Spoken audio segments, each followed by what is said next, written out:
రోజురోజుకి తాగుబోతుల వీరంగం ఎక్కువైపోతుంది. ఉప్పల్లో తాగుబోతులు వీరంగం సృష్టించారు. మద్యం మోతాదుకు మించి తాగారో ఏమో తెలియదు కానీ ఇద్దరు వ్యక్తులు కొట్టుకుంటూ ఉండగా మరో వ్యక్తి నచ్చ చెప్పేందుకు వెళ్ళాడు. ఇంకంతే. అందులో ఒకరు మధ్యవర్తిగా వచ్చిన పవన్ కుమార్ను హత్య చేసేశారు. ఈ ఘటన రామంతపూర్ గుడ్డే బార్లో చోటు చేసుకుంది. పోలీసులు తెలిపిన వివరాల ప్రకారం రామంతపూర్లోని గుడ్డే బార్లో ఆదివారం రాత్రి పవన్ కుమార్ అనే వ్యక్తిని శ్రవణ్ అనే వ్యక్తి బీర్ బాటిల్తో పడవడంతో పవన్ కుమార్ అక్కడికక్కడే మృతి చెందాడు. శ్రవణ్ అతని మిత్రుడు హరి మధ్య ఘర్షణ జరుగుతూ ఉండగా గొడవను ఆపేందుకు పవన్ కుమార్ వెళ్ళాడు. దీనితో చేతిలో ఉన్న బీర్ సీసాతో పవన్ను పడవడంతో అక్కడికక్కడే మరణించాడు. సమాచారం అందుకున్న పోలీసులు కేసు నమోదు చేసి నిందితులను అదుపులోకి తీసుకున్నారు.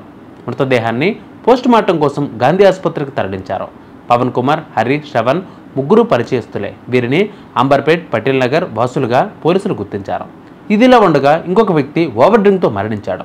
నిన్న రాత్రి పబ్బులో పార్టీ జరిగింది. తెల్లవారేసరికి యువకుడు అనుమానాస్పద స్థితిలో మృతి చెందిన ఘటన కలకలం రేపుతోంది. హర్షవర్ధన్ అనే వ్యక్తి సికింద్రాబాద్లోని ఓ ఏసీ కంపెనీలో సీనియర్ ఎగ్జిక్యూటివ్గా పనిచేస్తున్నాడు. ఈ క్రమంలో తోటి ఉద్యోగులతో కలిసి కొండాపూర్ క్వాక్ పబ్లో రాత్రి పార్టీ చేసుకున్నాడు. పబ్ నుంచి గచ్చిబౌలిలోని అపార్ట్మెంట్కు హర్షవర్ధన్ అతని స్నేహితులు వచ్చారు. అపార్ట్మెంట్లో మరోసారి అందరూ మద్యం సేవించారు. అయితే తెల్లవారుజామున హర్షవర్ధన్కు వాంతులయ్యాయి. దీనితో అతని స్నేహితులు ఏఐజీ హాస్పిటల్కు తరలించారు. చికిత్స పొందుతూ హర్షవర్ధన్ మృతి చెందాడు. సమాచారం అందుకున్న రాయదుర్గం పోలీసులు ఆసుపత్రికి చేరుకుని అనుమానాస్పద స్థితి మృతి కింద కేసు నమోదు చేసి దర్యాప్తు చేపట్టారు.